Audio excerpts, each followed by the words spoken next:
คำสัญญาที่วัดทาวรวัฒนาใต้ออกพรรษาลมหนาวมาคราวใดสิกลับมาไหว้หลวงปู่นำกันลมพัดวิวีน้องยานไอ้นี้เปลี่ยนฮักลืมกันหอยคำสัญญาสองเอามือนั้นว่าสิฮักกันบ่ลืมบ่ลายมาไหว้ขอพรพระธาตุมีตากราบหลวงปู่เมฆทอเทียนออกพรรษาคอยฮักสัญญาสองเฮาบอกคลายวันเดือนเคลื่อนผ่านอ้ายลืมคำสัญญาหัวใจไปพ่อผู้สาวบ้านทุ่งลานควายบ้านบึงสำราญหรือวังชะโอ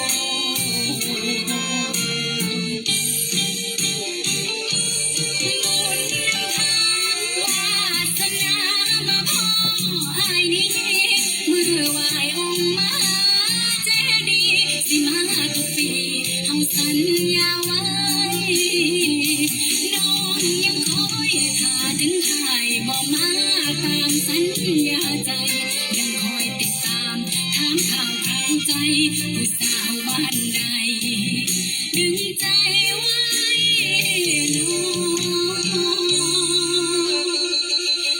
องสิกลับมาที่วัดทาวรวัฒนาใต้ตามคำสัญญาหัวใจสมดังตั้งใจดังปรารถนาขอบารมีหลวงปู่อยู่ใจให้อายขึ้นมาพร้อมหน้ากันดังลั่นวาจาคอยฮักสัญญาวัดทาวรวัฒนาใต้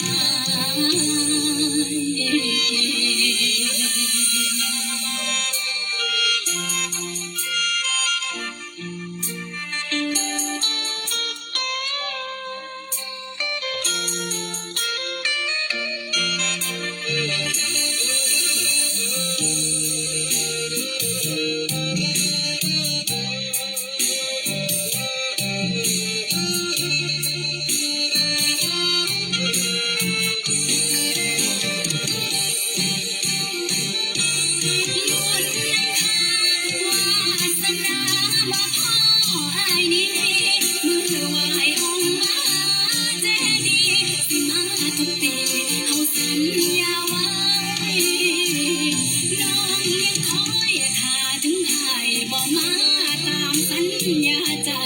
ยังคอยติดตามถามข่าวคราวใจผู้สาวบ้านใดดึงใจไว้น้องสิกลับมาที่วัดทาวรวัฒนาใต้ตามคำสัญญาหัวใจสมดังตั้งใจดังปรารถนาขอบารมีหลวงปู่อยู่ใจให้อายขึ้นมาพร้อมหน้ากันดังลั่นวาจาคอยฮักสัญญาวัดทาวรวัฒนาใต้ขอวอนหลวงปู่เมฆดลใจให้นำพามาไหว้ปู่นำกัน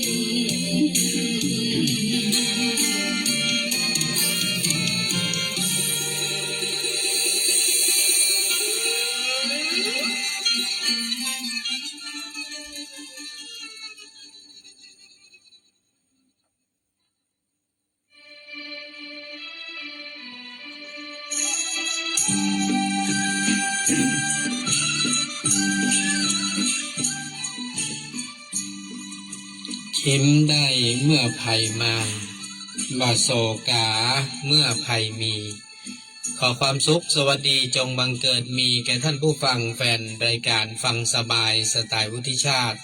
ทางคลื่นสถานีวิทยุท้องถิ่นจังหวัดเชียงใหม่คลื่นพระพุทธศาสนาและจริยธรรม FM 96.0 เมกะเฮิรตซ์อุปถัมภ์โดยมูลนิธิพระบรมธาตุเจ้าดอยสุเทพมีพระเดชพระคุณหลวงพ่อพระธรรมเสนาบดีเป็นประธานมูลนิธิเจ้าอาวาสวัดพระบรมธาตุดอยสุเทพและเป็นเจ้าคณะภาค7เมตตาให้การอุปถัมภ์รายการทุกรายการทางคลื่นสถานีวิทยุ FM 96ก็วันนี้ขอบคุณท่านผู้อำนวยการคณะกรรมการบริหารเจ้าหน้าที่ควบคุมห้องส่งวัดดอยสุเทพท่านอาจารย์พระมหาประสิทธิ์ประสาธิโกขอบพระคุณท่านพระครูเจ้าวาดวัดหนองกายเจ้าหน้าที่ควบคุมห้องส่งวัดหนองกายทั้งคฤหัสถ์และบรรพชิตขอบคุณท่านที่ติดตามรับฟังรายการทั้ง2คลื่นสถานีทาง Facebook ไลฟ์สดมหาจันทร์ใจมาวิราชเนาะเข้ามาติดตามให้กำลังใจพอดีวันนี้เปิ้นลาเนอะเปิ้นมีศาสนกิจมีงานศพเนาะก็เลยบ่สามารถที่จะมาออกอากาศก็เลยนำเทปท่านมาออกอากาศแทนพี่นันก็นั่งพิมพ์โน่นทำนี่ไปแล้วก็ขอบคุณคุณแม่น้องกันนิกาเนาะแม่น้องกาลยาสุมาเตอร์ ขอบคุณนะท่านอาจารย์สุริยันคำปาพี่ไอ้ประสิทธิ์คำปันเนาะที่เข้ามาติดตามให้กำลังใจทาง Facebook ไลฟ์สดเจ้าวันนี้ก็ขออนุโมทนาขอบคุณกับทางแม่โจทย์ป้อโนไทยน้องกีรินสุขโข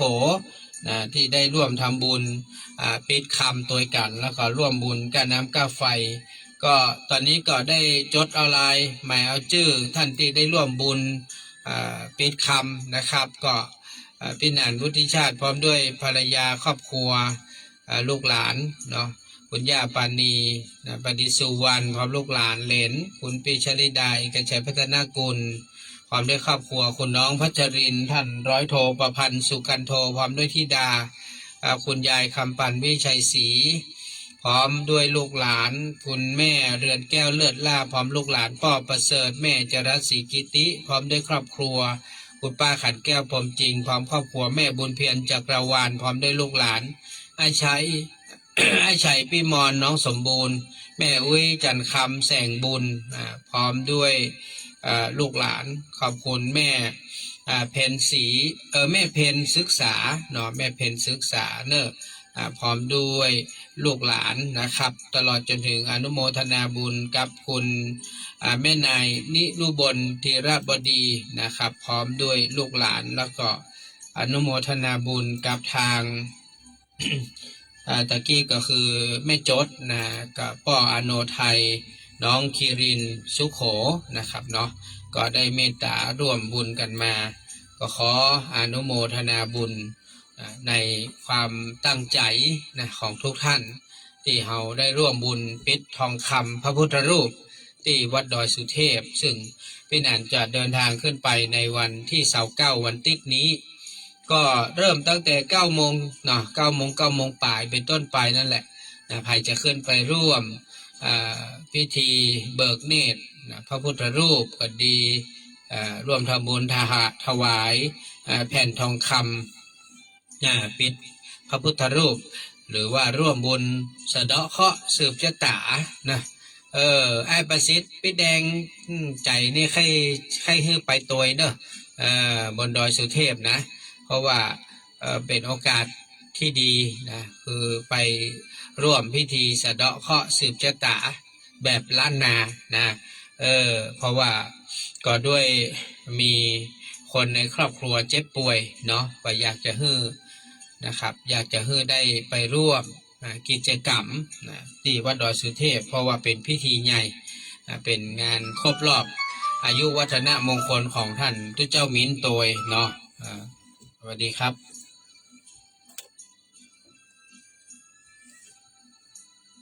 อ๋อกะเทรนเนอร์ผมยังมาหารไทยเทรนเนอร์เดี๋ยวลองถามเพื่อนนอครับขอบคุณแม่สอนเทพยศเนาะแม่สอนเทพยศได้ร่วมบุญร่มเนาะร่มมันค้าง1 อันก็จะได้ ให้มันครบนะพี่นันก็จะได้ทำให้มันเรียบร้อยก็ท่านผู้ฟังครับก็งานที่ใกล้เข้ามาก็เนี่ยวันที่29เนาะหลังจากนั้นก็วันที่5วันเสาร์ที่5กรกฎาคมเนอะใครที่จับจองที่นั่งร่วมเดินทางตามเตียนภาษา8วัดกับพี่นันก็ขอคือได้มาขึ้นรถนะตามวันเวลาที่เขาอู้กันไว้ก็คือที่วัดอินทขีนนี้ในเวลารถจะออกนะครับในเวลาประมาณ7 โมงเช้านะครับฉะนั้นขอให้ทุกท่านมาให้ก่อนนะก่อน7 โมง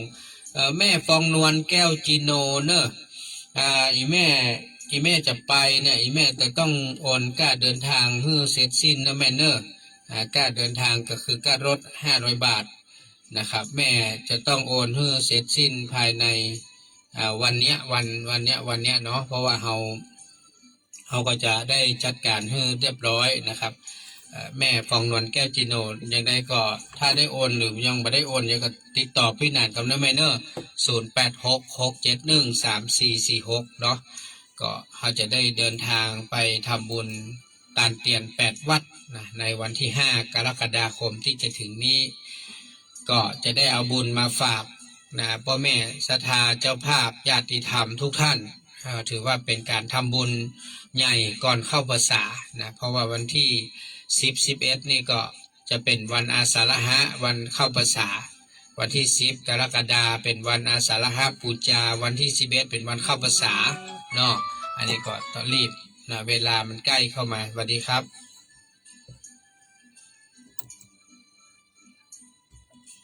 กี่โมงตอนใดแม่มีอย่างพ่องทำบ้านละ30เนาะได้8324อันเป็น740นะแม่เนาะได้ฮะ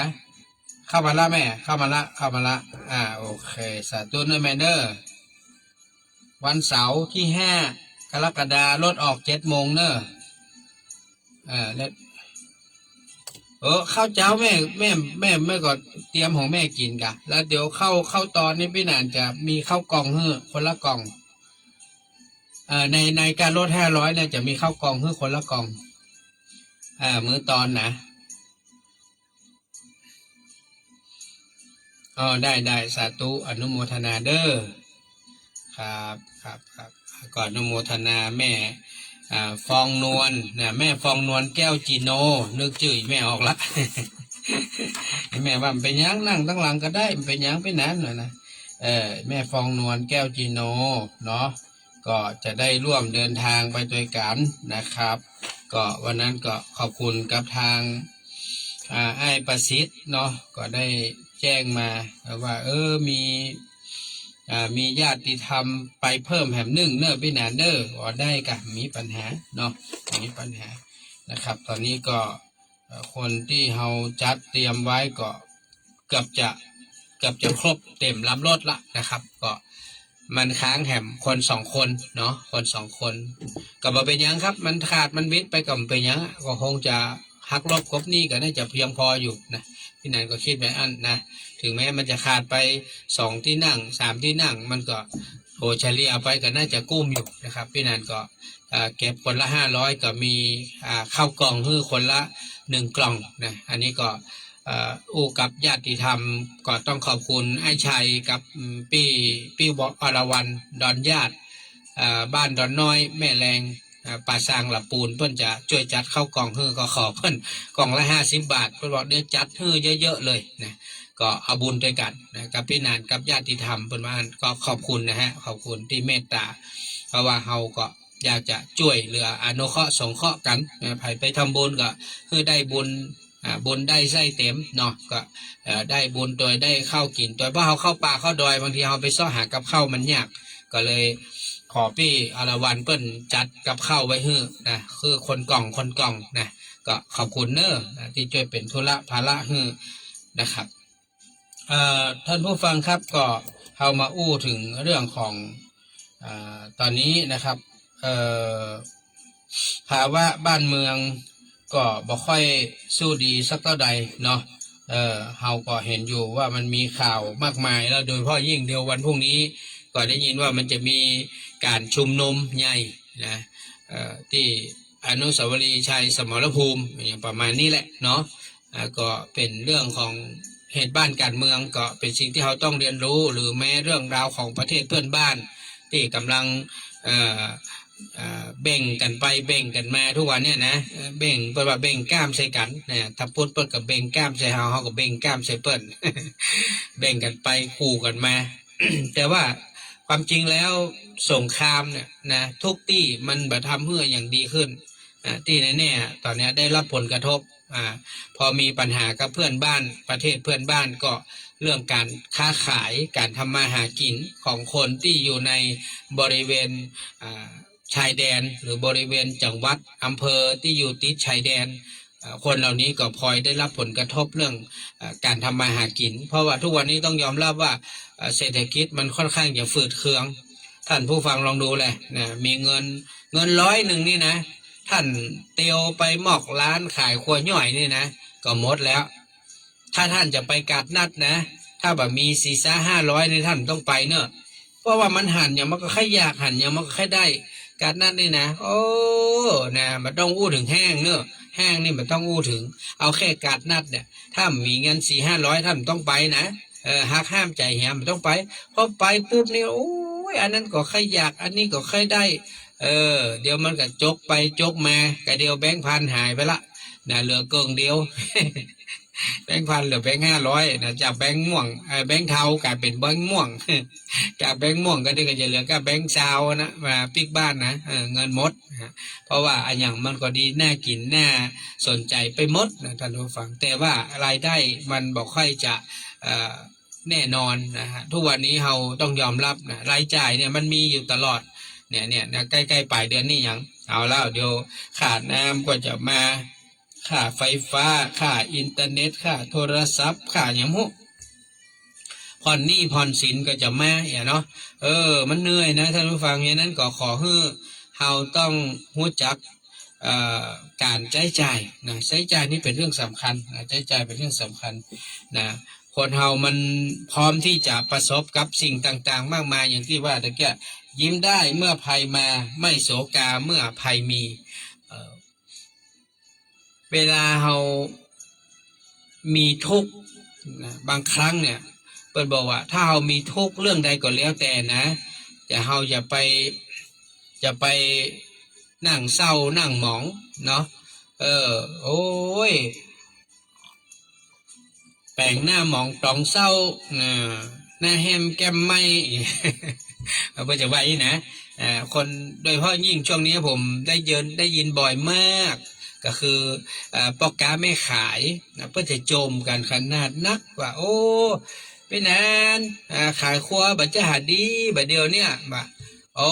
อันนี้ขนาดขายของกินนะขายของกินยังเงียบนะยังอื่นมันต้องอู้ถึงนะสวัสดีครับแม่บัดใดครับอ๋อครับผมได้ครับเรียบร้อยละครับผมอนุโมทนาเนอแม่ขันแก้วอินถาเขียวนะครับก็ได้ตั้งเจตนารับทำบุญในส่วนของผ้าป่าเนาะกับปิดคำเนาะแม่เนาะก็เรียบร้อยละนะพี่นันก็ได้ใส่เอาลายใหม่เอาจื่อมาให้แล้วนะแม่เนอต้องเป็นห่วงก็ได้ร่วมกันทำบุญทำทานด้วยกันท่านผู้ฟังครับก็พูดจากันต่อว่าเมื่อเราจะต้องเพื่อจิตเพื่อใจกับเหตุการณ์มากมายหลายอย่างที่มันประเดประดังเข้ามาผมเชื่อว่าทุกคนมันมีความทุกข์เหมือนกันหมดแหละมันแล้วแต่ว่าใครจะทุกข์มากหรือใครจะทุกข์น้อยหรือเวลาเรามีความทุกข์เราจะสามารถที่จะเนี่ยจะได้ให้มันทุเลาเบาบางลงได้นะฮะหรือว่าให้มันคลี่คลายไปในทางที่ดีเนาะฉะนั้นการที่เราจะทำให้ทุกอย่างมันคลี่คลายนั้นน่ะมันก็มีวิธีการอันดับแรกก็คือก็ต้องอยู่ที่สติ นะฮะสติของแต่ละท่านแต่ละคนก่อนเปิ้นบอกว่าตั้งสตินะก่อนสตาร์ทหรือว่าเฮาจะเนี่ยจะทำอะไรอย่างเฮาตั้งสติก่อนตั้งสติคิดใคร่ครวญด้วยเหตุด้วยผลด้วยสติปัญญาของเฮาเหตุการณ์ที่มันกำลังเกิดขึ้นในขณะนี้ตอนนี้เนี่ยมันเป็นเรื่องอะไรอย่างยกตัวอย่างเช่นมันเป็นเรื่องการเงินการทองเรื่องหนี้เรื่องสินนี่นะเราก็ต้องมาคิดว่า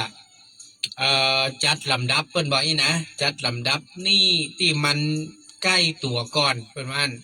หนี้ที่มันใกล้ตัวขอบคุณนะฮะขอบคุณแม่จดนะติดตามรับฟังแม่ทูลเนาะแม่หลายท่านเนาะเข้ามาแล้วก็แม่มุกดาบอกว่าอยู่สันปะตองกำลังรับชมอยู่ขอบคุณนะครับเพราะนั้นเราก็จะต้องมาครับมาพิจารณาเป็นอย่างก่อนว่าสมมติว่านี่มันมี2 ก้อน3 ก้อนนี่เนาะสมมตินะอันไหนที่มันเร่งด่วนนะอันไหนเร่งด่วนก่อนเช่นนี่บ้านนี่รถอันนี้มันเร่งด่วนไหมถ้าเราบ่จ่ายนะเราพัดไปดอกมันก็จะเพิ่มขึ้นเนาะหรือว่ามันจะมีปัญหาอย่างก็ต้องพิจารณาแล้วก็เรื่องของค่าใช้จ่ายประจำเดือนที่เราต้องจ่ายอยู่แล้วเช่นค่าน้ำค่าไฟค่าอินเทอร์เน็ตโทรศัพท์พี่เนาะ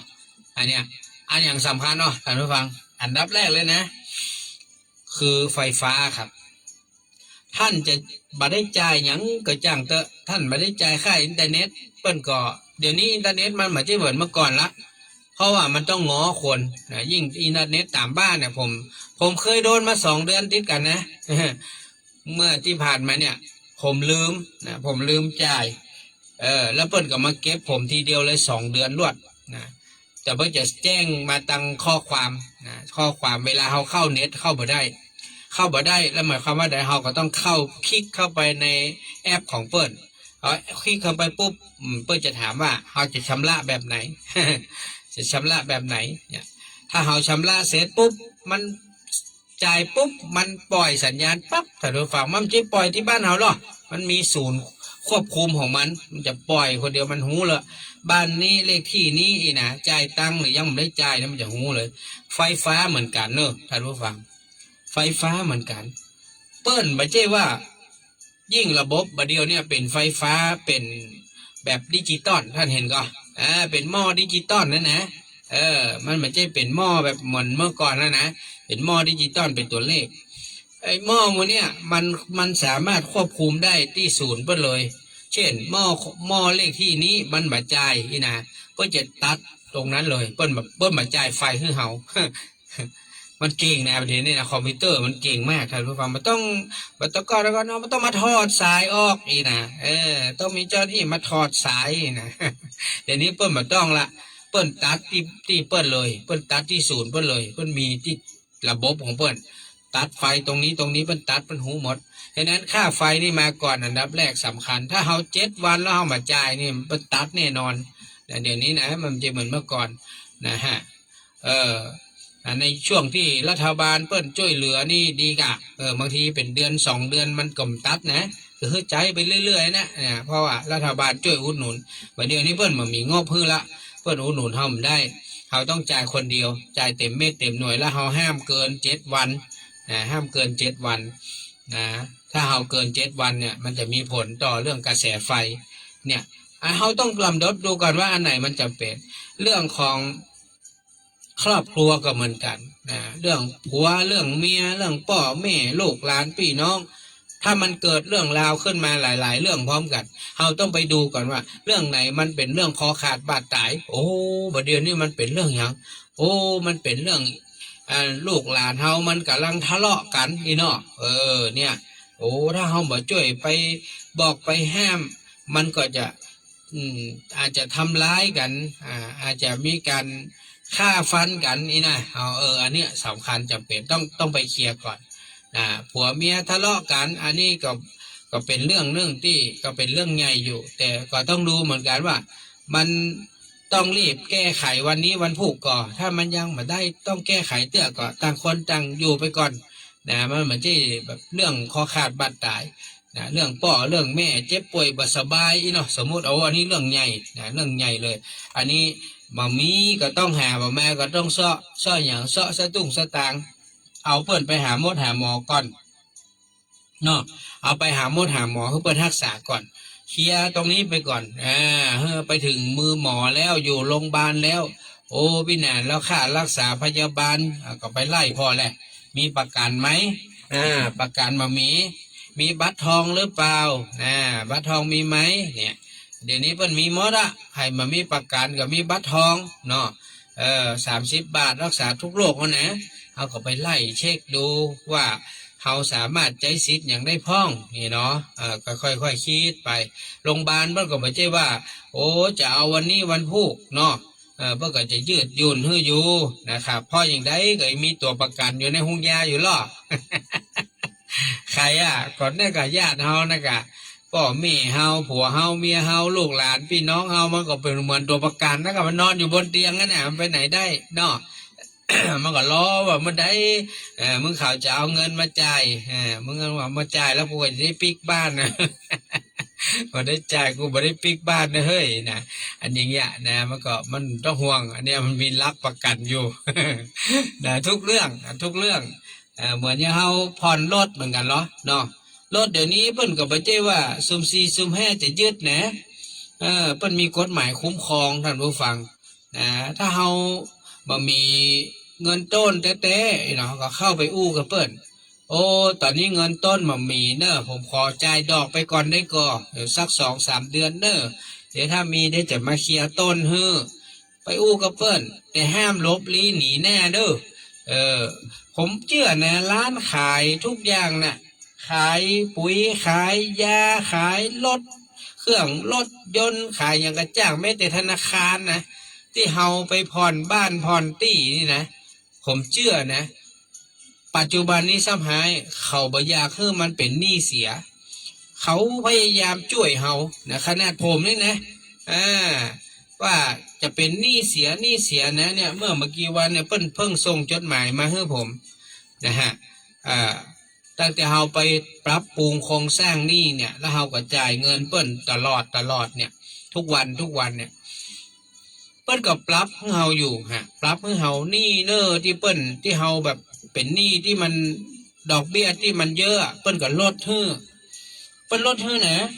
ของผมเนี่ยลดไปเกือบเกินจากที่แบบเยอะๆเปิ้นก็ลดให้จาก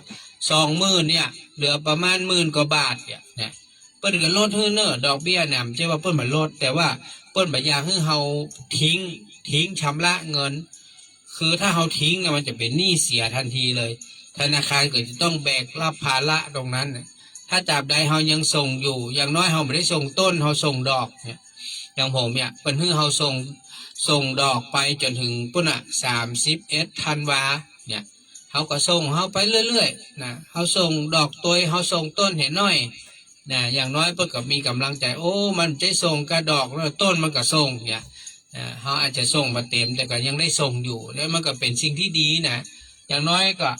เขาก็ยังเป็นเจ้าของนะบ้านเจ้าของที่นะครับ อันนี้ก็ฝากทุกท่านนะว่าอย่าได้ท้อใจไอ้การเป็นหนี้เนี่ยทุกวันเนี้ยมันต้องไปกลัวแล้วครับหนี้ที่น่ากลัวคือหนี้นอกระบบเท่านั้นแหละหนี้20%ต่อวันนะอันนั้นน่ากลัวนะไม่ใช่ต่อเดือนนะ20%ต่อวันที่หลายคนไปกู้ไปยืมมามันง่ายบัตรประชาชนใบเดียวนะเขาตึงฮื้อกู้จะเอา10,000เอา100,000ก็ได้แต่ว่าเขาเก็บดอกทุกวันเนอะต้นท่านว่ามีเป็นอย่างท่านต้องจ่ายดอกทุกวันนะ20%ท่านไปยืมเท่าไหร่ท่านยืม10,000ท่านต้องจ่ายเท่าไหร่10,000ท่านก็ต้องจ่าย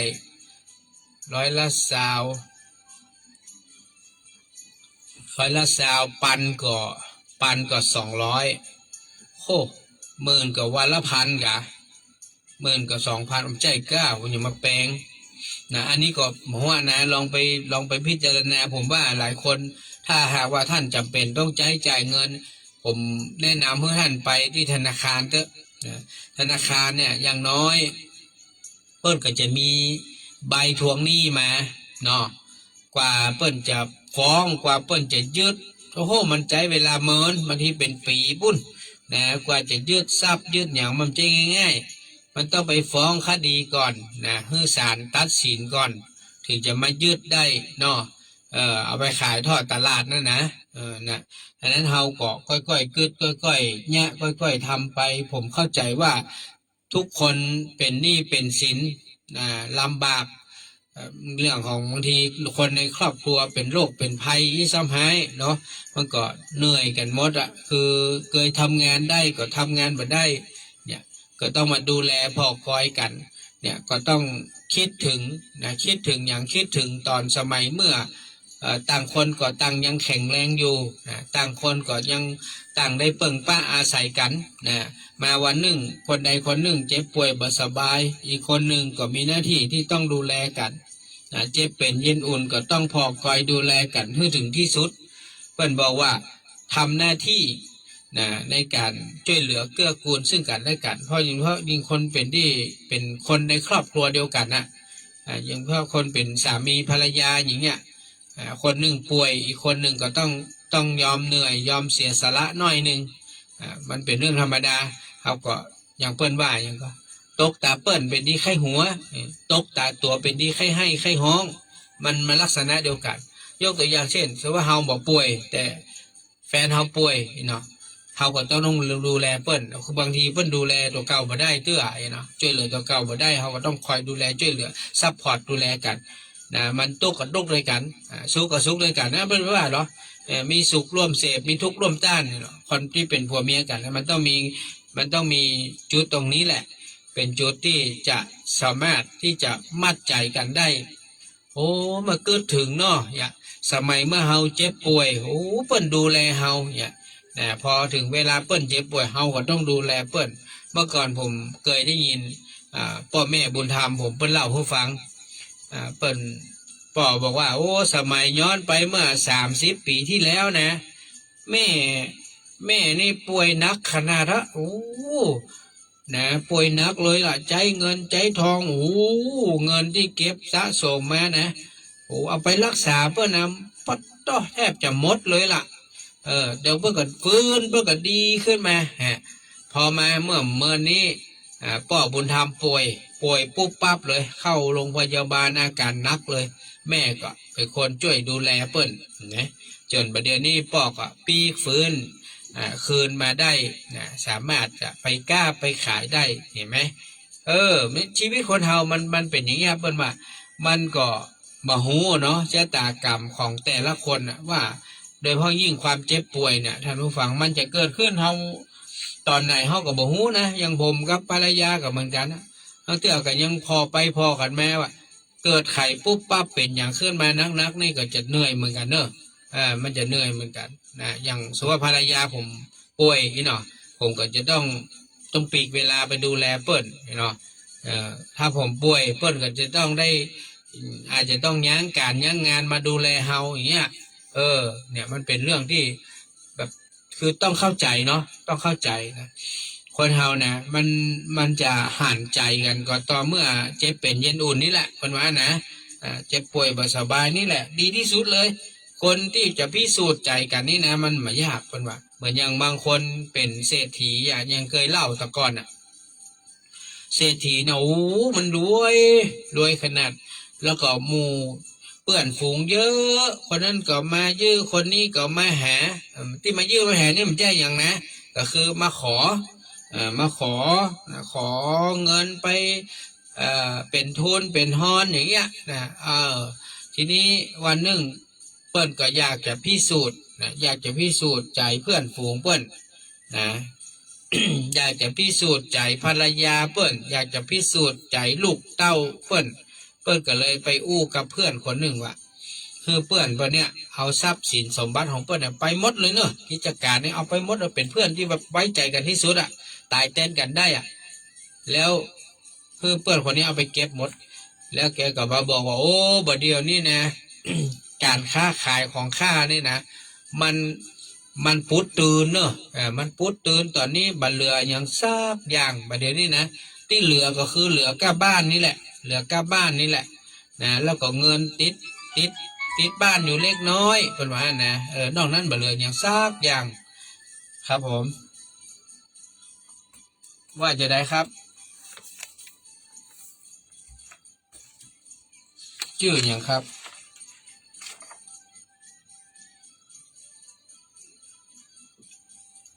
ป้านาอย่างก็ครับ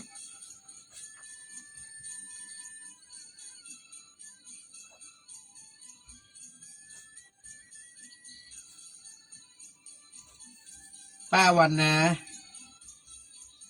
นามสกุลอย่างครับขาป้า100 บาทเนาะได้ครับได้ครับเดี๋ยวลงฮือเนอร์ดูเจพร้อมครอบครัว100 บาทอันนี้โอนมา200กันครับ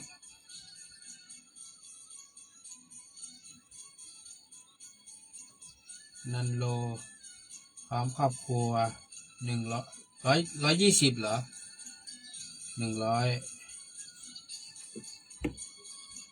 น้องแสงร่วม20 บาทได้สาธุเนอร์จะโมทนาเนอร์ก็อนุโมทนานะครับกับทางคุณป้าวันถาปาร่วมบุญปิดคำ100คุณนันโลพร้อมครอบครัว100คุณทูเจพร้อมครอบครัว100น้องแสงร่วมบุญ20 บาทรวมเป็น300 เนาะอนุโมทนาบุญเด้อสำหรับท่านที่ได้ตั้งจิตเจตนาร่วมบุญมาแต่เจ้านี่ก็มีแม่จดกับพ่ออโนมาพ่ออโนไทยน้องคีรินสุโขก็ร่วมบุญมานะครับการนำกาไฟ200ร่วมบุญปิดคำ200 บาทอนุโมทนาเด้อขอบคุณนะครับเมื่อมีทุกข์อย่าลืมธรรมะเต่าน้อยคุณปุญญนุชพันชัยเข้ามาติดตามเพื่อกำลังใจทาง Facebook ไลฟ์สดในขณะนี้เวลานี้ดังนั้นอันเนี้ยแกก็เลยบอกว่าตอนนี้มันเหลืออย่างละเนอะเนี่ยโอ้เพื่อนฝูงที่เคยไปมาหาสู่นะโอ้มันจะมาเฮ้ยมันกลัวแกจะยืมสตังค์มันหนีหายไปหมดตียืมตังค์เปิ้นไปก็บอกมาคืนอีนะหายเข้ากีบเมฆไปเลยมาถึงลูกมาถึงเมียโอ้ยเมียก็ว่าโอ้เฮาเป็นหยังสู่เฮาอยู่ร่วมทุกข์ร่วมสุขกันมาเมินนานละเป็น30-40 ปีละเป็นหยังตุกกับตุกด้วยกันบ่มีกับบ่มีเหมือนกันนะเจ้ามันเตอะอดมื้อกินมื้อก็อดเอาเหลียวไปพอแน่ลูกแน่เต้าลูกเต้าแต่ละคนก็บ่เป็นหยังพ่อเดี๋ยวลูกเต้าจะช่วยกันช่วยกันหาเด้อสมัยตะก่อนนี้พ่อเป็นดีมีแห้งนะดูแลเมียดูแลลูกคู่คนอยู่ดีสบายกินอิ่มกินเต็มต่อไปนี้นะพ่อพักเถอะเดี๋ยวเนี่ยลูกๆนี่จะไปซ้อหางานทำจะหาเงินมาดูแลพ่อกับแม่เด้อโอ้ยถ้าเราฟังเลยก็น้ำตาย้อยนะน้ำตาย้อยเขาก็ยังใจแข็งนะก็ปล่อยให้ลูกไปซ้อหาเงินหางานจนเมื่อนานเป็นหลายเดือนเป็นหลายเดือนเป็นปีนะคือเขาก็มาคิดในใจว่าถ้าเกิดวันหนึ่งเขาตายไปจริงๆเขาบ่เหลือทรัพย์สินสมบัติให้ลูกให้เต้าแล้วเขาจะอยู่จะใดปรากฏว่าลูกแต่ละคนก็โอ้ยมึงก็ไปเสาะหางานทำกูก็ไปเสาะหางานทำหาเงินหาอย่างมาเลี้ยงดูพ่อแม่ตามที่ซ่อมมาหาได้นะได้มา100ก็ฮื้อ100ได้มา200-300ก็ฮื้อ200-300เอาฮื้อพ่อแม่นะเอาไปบริหารจัดการนะไปซื้อกับข้าวกับน้ำมาเลี้ยงคนในครอบครัวดูแลกันผ่านไปเป็นปีเขาได้หันแบบน้ำใจของภรรยาน้ำใจของลูกๆเขาก็เลยตัดสินใจบอกความจริงสุดท้ายเขาก็เป็นเศรษฐีร่ำรวยเหมือนเดิมนั่นแหละนะเพื่อนก็เอาทรัพย์สินมาคืนให้แล้วเขาก็ให้เมียเขาแบ่งให้ลูกๆแต่ละคนคือมันเอามาหารเขามีลูก3เมีย1เขาแถม1เป็น5เขาก็เอาเงินทั้งหมดทรัพย์สินทั้งหมดมาหารเป็น5ส่วนแล้วแบ่งเต้ากันอุ้ยนะคือลูกคือเต้าแต่ละคนใครจะเอาไปตั้งต้นกิจการประกอบอาชีพอะไรอย่างก็แล้วแต่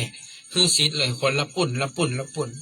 เนี่ยเขาก็เลยอยู่อย่างมีความสุขเพื่อนฝูงนี่นะที่มันหายไปนะพอมันรู้ว่าเขารวยปิ๊กไม่หามะเนี่ยเขาบอกโอ้ทีนี้ไปโนโนโนอย่างเดียวเลยโนโนอย่างโอ้ข้าม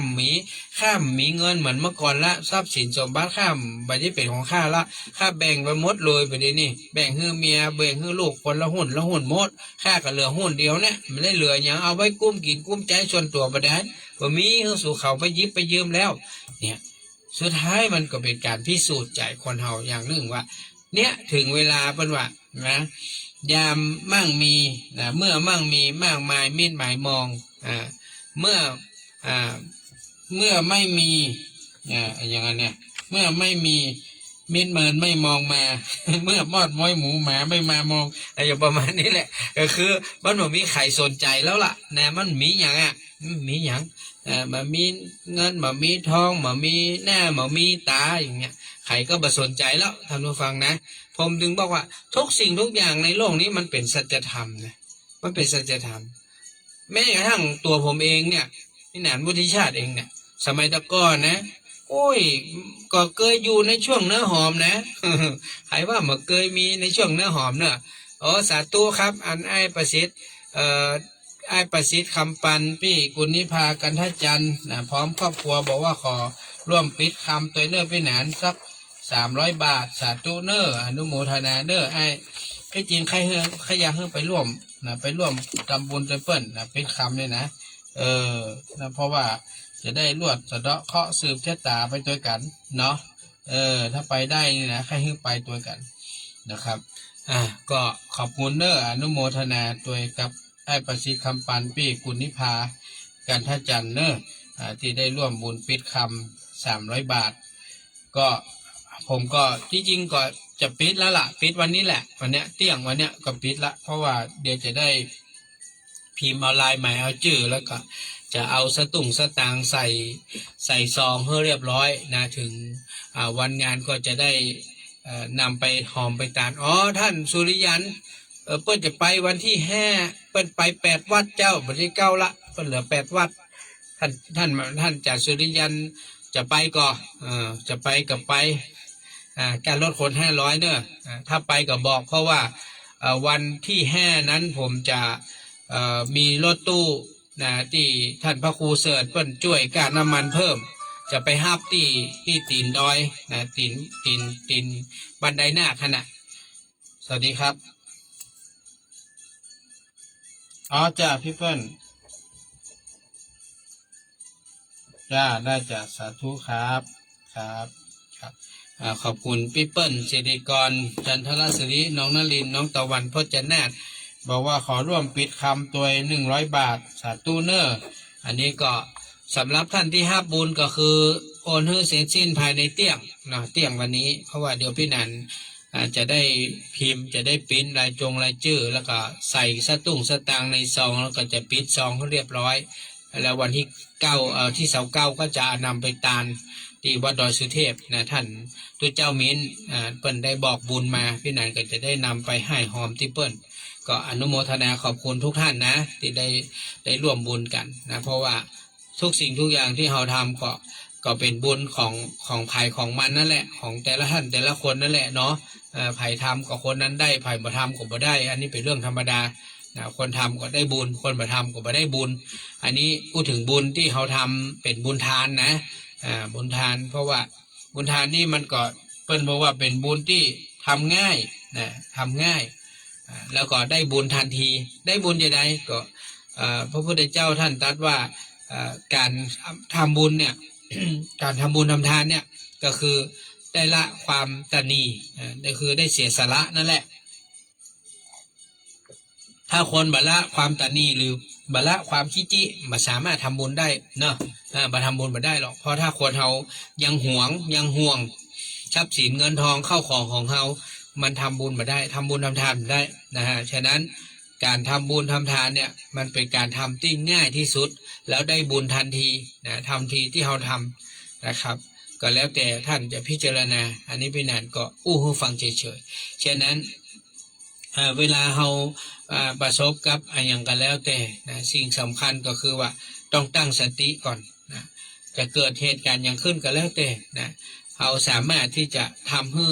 มันผ่านพ้นไปได้นะอย่างเนี่ยบางท่านเนาะสูญเสียบุคคลในครอบครัวไปแบบปุ๊บปั๊บเนี่ยทันทีทันใดโอ้มันก็มาตันได้ทำใจเนาะพอมาฮู้ก็คือจากไปแล้วเนี่ยมาตันได้พอได้ยาเนาะอย่างเมื่อเนี่ยอย่างปีนี้เนาะปีนี้ก็สูญเสียลุงหมูลุงหมูไปเนี่ยปุ๊บปั๊บเนาะมาได้ล่ำได้ลากันเนี่ยเพิ่นก็มาจากไปแบบง่ายๆฮัลโหลครับจ้าสาธุครับคือมันเสียไปแบบปุ๊บปั๊บมาได้บอกได้ลากันอ๋อท่านอาจารย์สุริยันบอกว่าปิดคำตัว100 บาทอ๋อ100 บาทเนาะ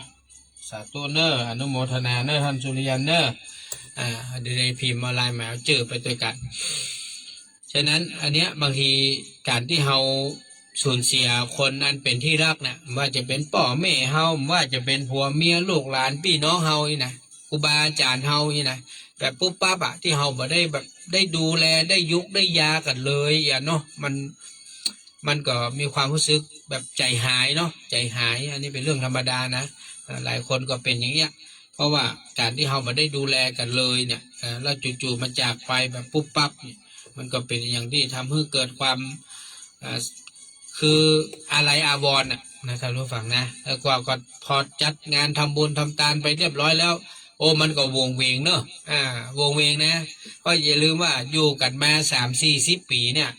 นะบางคนอยู่กันมาอย่างปีนี้นี่กับลุงหมูนี่ก็น่าจะ20 กว่าปีแน่นอนเนาะ20 กว่าปีแน่นอนเพราะลูกบ่าวเพิ่นก็20 ปลายแล้วนี่เนาะเนี่ยมันก็อยู่กันมาเมินนะฮัลโหลครับแม่อย่างครับแม่โอนตันนอกเตี้ยงเนี่ยได้ครับครับแม่นสาธุเนอร์นะปอบอกอู้ละอู้เดี๋ยวจะให้เหรอมะ อู้แล้วจะให้แม่บอกขี้ว่าโมทนาเนอร์แม่บอกขี้สร้อยสังวานพร้อมลูกหลานบอกว่าขอหอมบุญปิดคำ100 บาทก็บอกว่าบอกอู้ละเดี๋ยวเขาจะให้นะมันต้องอู้เนาะเดี๋ยวกับน้ำตาย้อยเหรอมะกึดถึงนะคนที่จากไปบางคนกึดถึงผัวกึดถึงเมียบางคนกึดถึงพ่อแม่ปู่ย่าตายายกึดถึงลุงป้าน้าอาพี่น้องป้องปายเนาะเนี่ยมันก็เป็นเรื่องที่ทำใจยากนะการที่ภัยบัดเสียคนที่เป็นคนฮักนี่นะคนที่เอาฮักนี่นะเขาจะบ่ฮู้หรอกเนาะเขาจะบ่ฮู้หรอกแม่ศรีพันธ์จันตานนท์ฮัลโหลครับอาลีว่าไงโอนทันนะได้อนุโมทนาคุณปี้อารีสดับเนอร์พร้อมครอบครัวบอกว่าขอร่วมปิดคำตัวเนอร์100 บาทนะโอ้คุณแม่4,000นี่ยังแม่4,000จันตานนท์มีอย่างโมโหบอกว่าพร้อมครอบครัวแล้วก็ขอบคุณเจ้าผมก็โมโหนะมีแต่ข้อความแค่นี้ก็เลยโมโหว่ามีอย่างเนาะแจ้งเข้ามากำเนอร์เพราะว่าต้องบอกรายละเอียดตัวนะไม่ใช่มาบอกแล้วก็ขอบคุณเจ้าไม่ได้นะเพราะว่าวินาศโมโหว่าอย่างพระครูเสิร์ชบอกว่าขอหอมตัว100สาธุเนอร์ปิดคำ100พระครูเสิร์ชอนุโมทนาเดอร์นั้นก็เราก็จะรวบรวมรายชื่อทั้งหมดนะแล้วก็จะได้เอาไปหอมนะ29นี้เนาะได้ร่วมบุญร่วมกุศลด้วยกันโอนปิดคำปิดคำ200เนาะแม่ศรีพันธ์จันตานนท์เนาะพร้อมครอบครัวเนาะแม่เนาะจันตานนท์พร้อมครอบครัวร่วมบุญ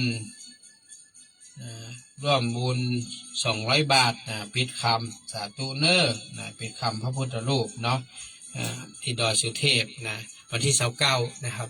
อนุโมทนาขอบคุณนะครับฉะนั้นก็สิ่งที่เราอาจจะทำทุกอย่างคือมันโล่งใจสบายใจก็คือ ในขณะที่เรายังมีชีวิตเรามีลมหายใจก็ขอให้ดูแลกันให้ดีนะดีในที่นี้ก็คือมันจะว่าดีมากๆดีที่สุดมันใจนะเอาแค่ดีเนี่ยหมายความว่าพอทำได้ตามกำลังนะมันจะว่าเอาจนแบบว่าดีเลิศประเสริฐสีไม่ใช่นะเอาแค่ว่าดูแลดีที่สุดอะเท่าที่เราทำได้แล้วล่ะนะเอาตามฐานะเรานะตามฐานะนะมันจะว่าโอ้ยเป็นหนี้เป็นสินเนี่ยมันใช่นะเอาตามฐานะที่เราเสาะได้หาได้เราก็ดูแลกันไปเท่าที่เราทำได้แค่นี้บ่ได้มันใช่ว่าโอ้ต้องเอาจนสมบูรณ์เพอร์เฟกต์จนเป็นหนี้เป็นสินปะโธนะเกินไปนี่ก็เกินไปการดูแลกันทุกอย่างแบบว่าพ่อแม่ดูแลลูกดูแลพ่อแม่นะผัวเมียดูแลกันพี่น้องอย่างนี้นะก็ดูแลเต้าที่เราสามารถทำได้เต็มที่ตามกำลังที่เรามีนะไม่ใช่ว่าต้องไปเป็นตุกเป็นอย่างมากมายไม่ใช่นะครับดูแลกันอย่างมีความสุขไอ้เต้อมึงก็มีความสุขกูก็มีความสุขอย่างประมาณนี้แหละเนาะอันนี้ก็ขอฝากไว้ตัวเนอะแล้วก็ฝากเรื่องผ้าป่านะครับฝากเรื่องผ้าป่าไว้ตัวเนอะนะผ้าป่านี่ก็คือผ้าป่ากองทุนสงเคราะห์ผ้าป่าที่เราจะร่วมบุญในส่วนของการไปสมทบสร้างกุฏิสงฆ์นะที่แม่ลาน้อยเนาะขอบคุณนะครับแม่สายนะแม่สายันแม่สายันเนาะวงศานะครับพร้อมครอบครัวเนอะร่วมปิดคำ100 บาทเนาะปิดคำนะฮะก็อนุโมทนาเด้อที่ได้แจ้งเข้ามาประเดี๋ยวนี้นะแล้วก็มีไผ่แฮมอันนี้ท่านอาจารย์สุริยันโอนมาแล้วสาธุเนอขอบคุณนะครับ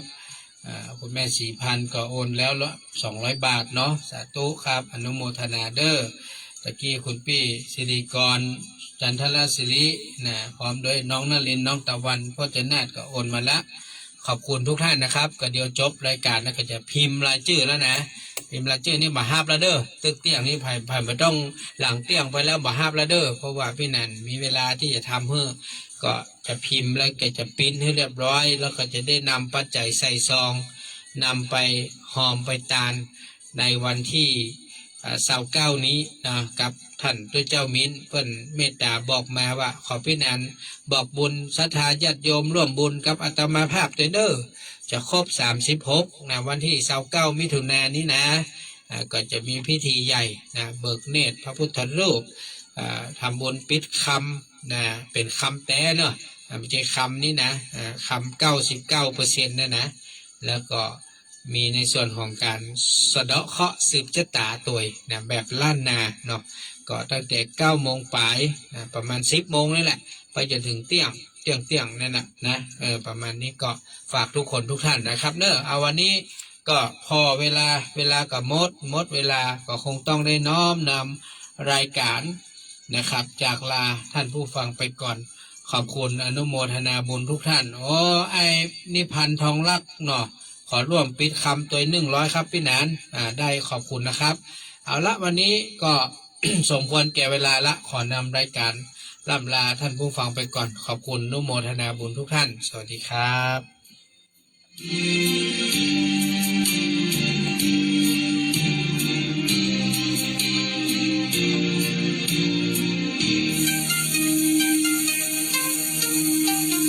ฆ่ามันให้ตา